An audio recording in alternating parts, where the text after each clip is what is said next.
Bom dia a todos que nos acompanham pelo YouTube. Vamos então dar início à entrevista coletiva com o técnico Rogério Ceni após o duelo com a Inter de Limeira no estádio do Morumbi. Primeira pergunta, repórter Guilherme Pradella, Rádio CBN. Olá, Rogério. Bom dia já, né?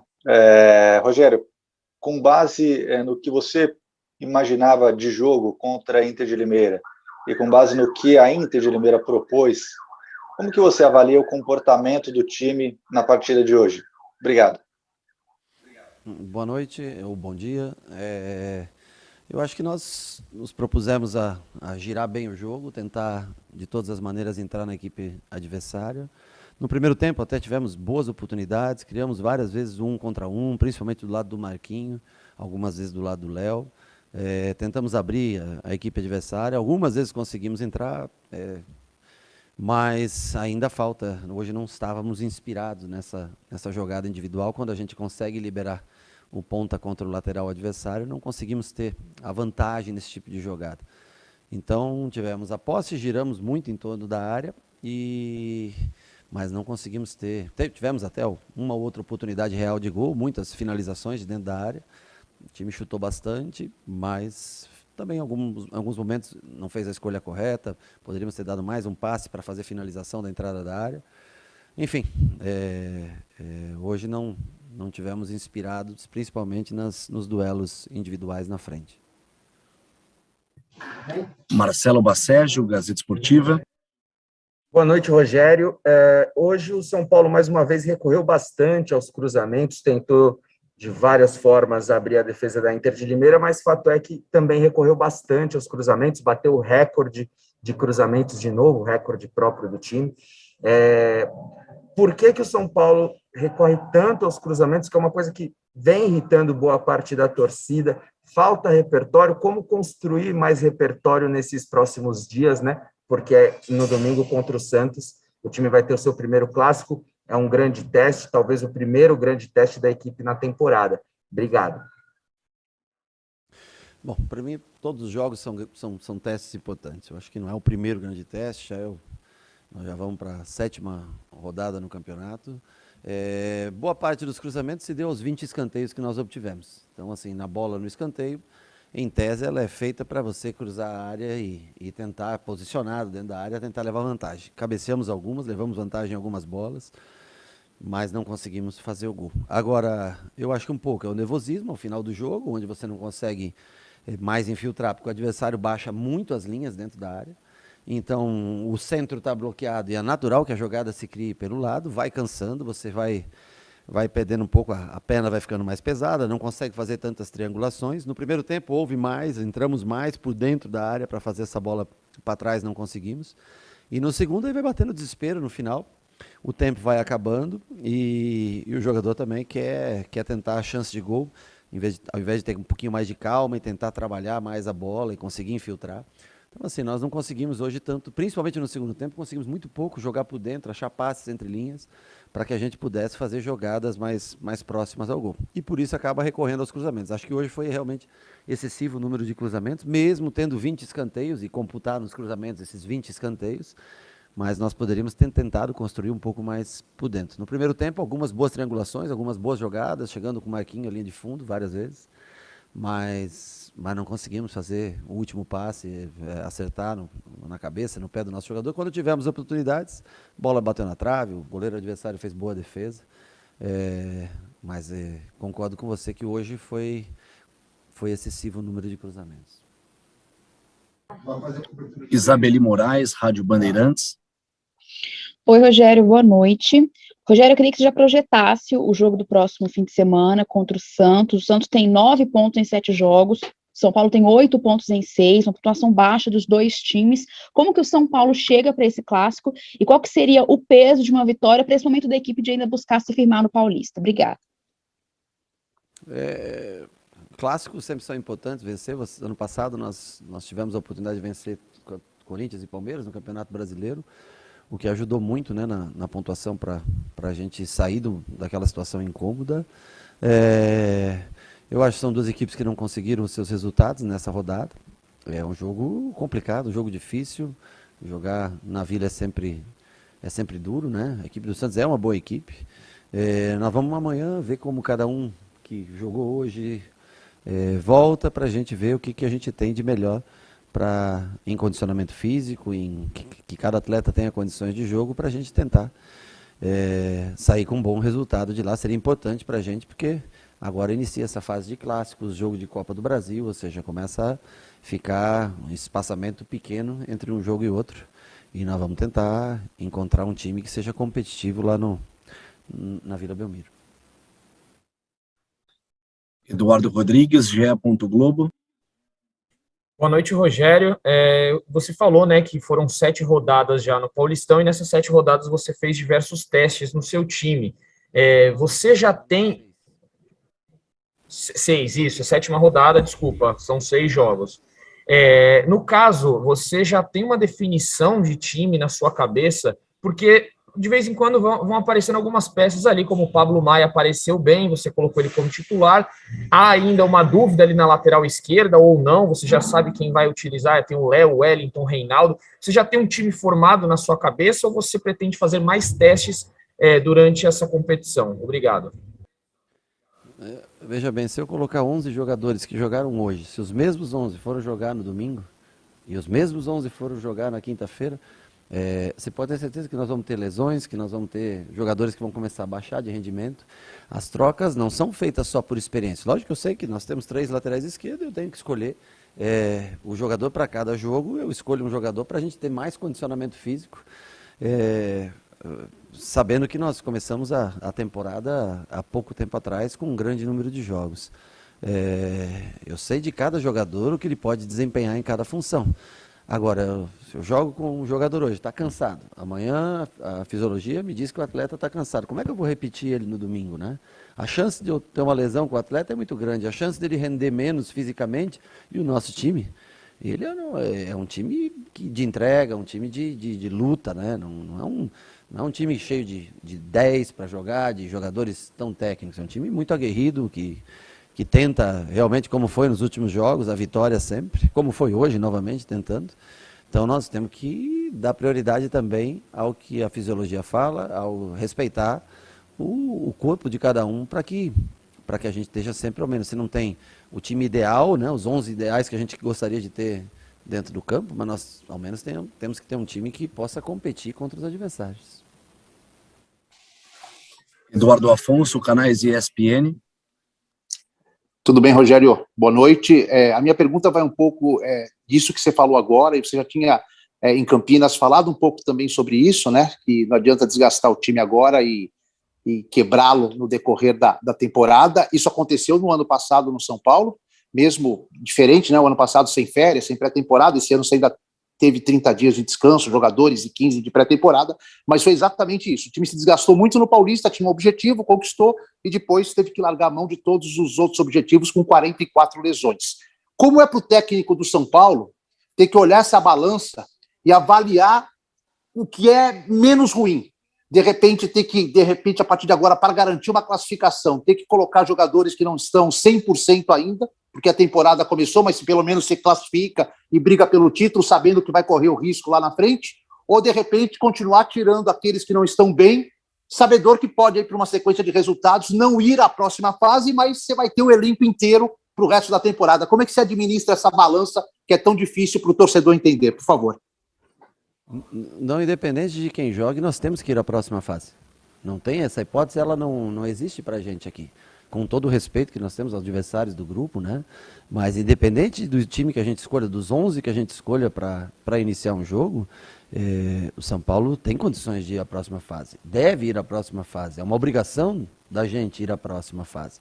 Então, assim, eu não vou abrir mão do Campeonato Paulista, não vou abrir mão de classificar em detrimento até um time. Eu acho que nós temos obrigação e temos capacidade de levar o São Paulo às quartas de final e aí começar os jogos de mata-mata, jogar, e aí nós vamos ter que fazer, aí sim tomar decisões, porque vem Copa do Brasil, começa a Sul-Americana, mas nós temos a obrigação, independente do time que seja escalado, nós temos a obrigação de colocar o São Paulo nas quartas de final do Campeonato Paulista e começar aí um campeonato de mata-mata. Carvalho, Portal UOL. Boa noite, Rogério. Hoje você escalou o Léo basicamente quase como um ponta, né? Muito por causa do pouco poder ofensivo da Inter de Limeira. A minha pergunta hoje é: o Reinaldo, ele é um lateral com mais características ofensivas, né? Essa escolha foi puramente por desgaste físico ou você esperava que o Léo fizesse alguma coisa que o Reinaldo talvez não fizesse? Obrigado. O Léo jogou 90 minutos, o Reinaldo jogou 90 minutos lá em Campinas. O Léo tem a parte física vantajosa. Lógico que o Reinaldo tem melhor cruzamento, tem alguns fundamentos, melhor que o Léo. O Léo tem uma bola aérea melhor, é um jogador físico, um jogador que aproveita. Nós empurramos bastante o Léo hoje, trouxemos o Rafinha para construir um pouco por trás, porque ele é um jogador que tem boa construção. Abrimos o Marquinhos do outro lado para poder circular bem a bola e chegar na linha de fundo e tentar esse 1 contra 1, que nós não fomos felizes. Os nossos jogadores hoje não conseguiram vencer esses duelos nas laterais de 1 contra 1.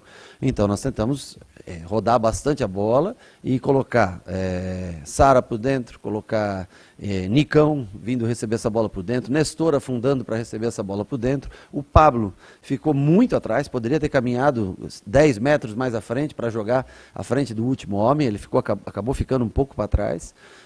E o Caleri, logicamente, centralizado dentro da área, mas para a gente rodar, trabalhar e poder tentar infiltrar. Quando nós conseguimos jogar esse 1 contra 1, nós não tivemos a felicidade na hora do drible em conseguir fazer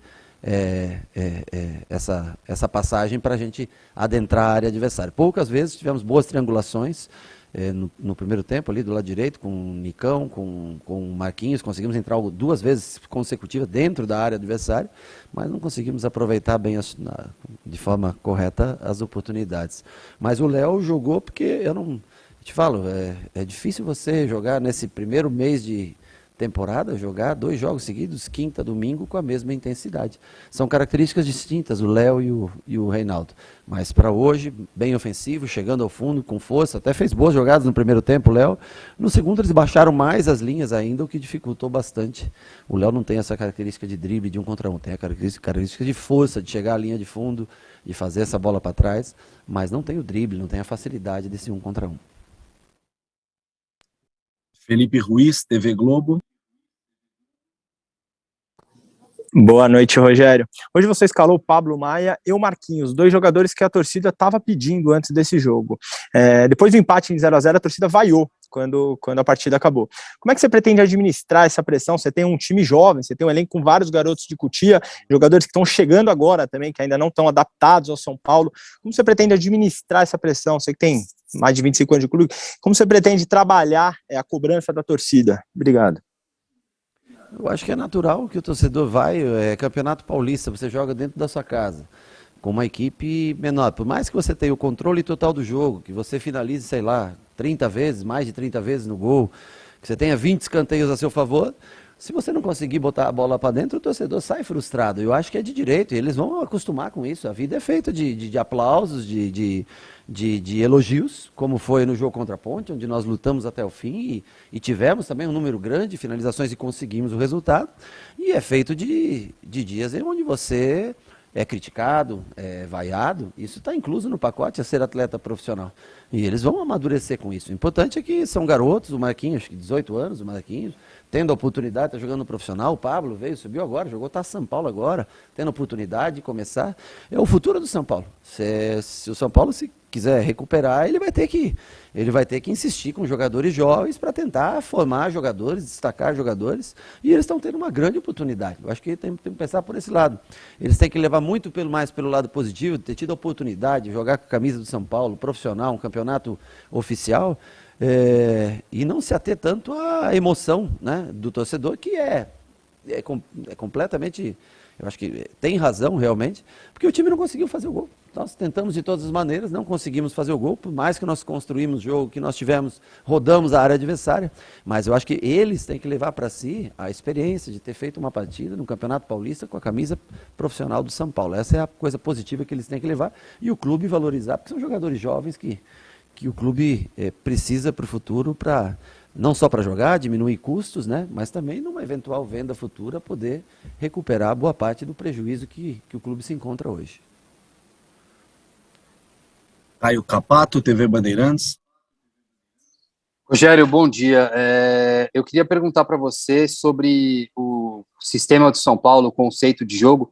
a gente vê algumas ideias muito claras do jogo posicional, né? O São Paulo tentando ampliar os espaços pelo lado para poder construir pelo meio. E dos 6 jogos do Campeonato Paulista, em 5 o São Paulo teve mais do que 70% de posse de bola. Em todos, o São Paulo finalizou mais do que o adversário.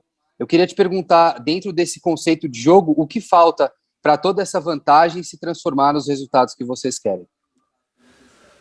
Realmente nós tentamos sempre abrir o campo, controlar o jogo, ter a posse, ficar com ela a maior parte do tempo e tentar escolher melhores jogadas. Eu acho que quando começou o campeonato, nós cruzávamos muita bola na área sem muita objetividade. Nós tentando corrigir. Contra a Ponte já diminuiu o número de cruzamentos e muito mais construção por dentro. Hoje, eu acho que o número de escanteios eleva realmente, porque 20 escanteios não é comum você ter 20 escanteios numa partida. Eu acho que eleva o número de cruzamentos por aí.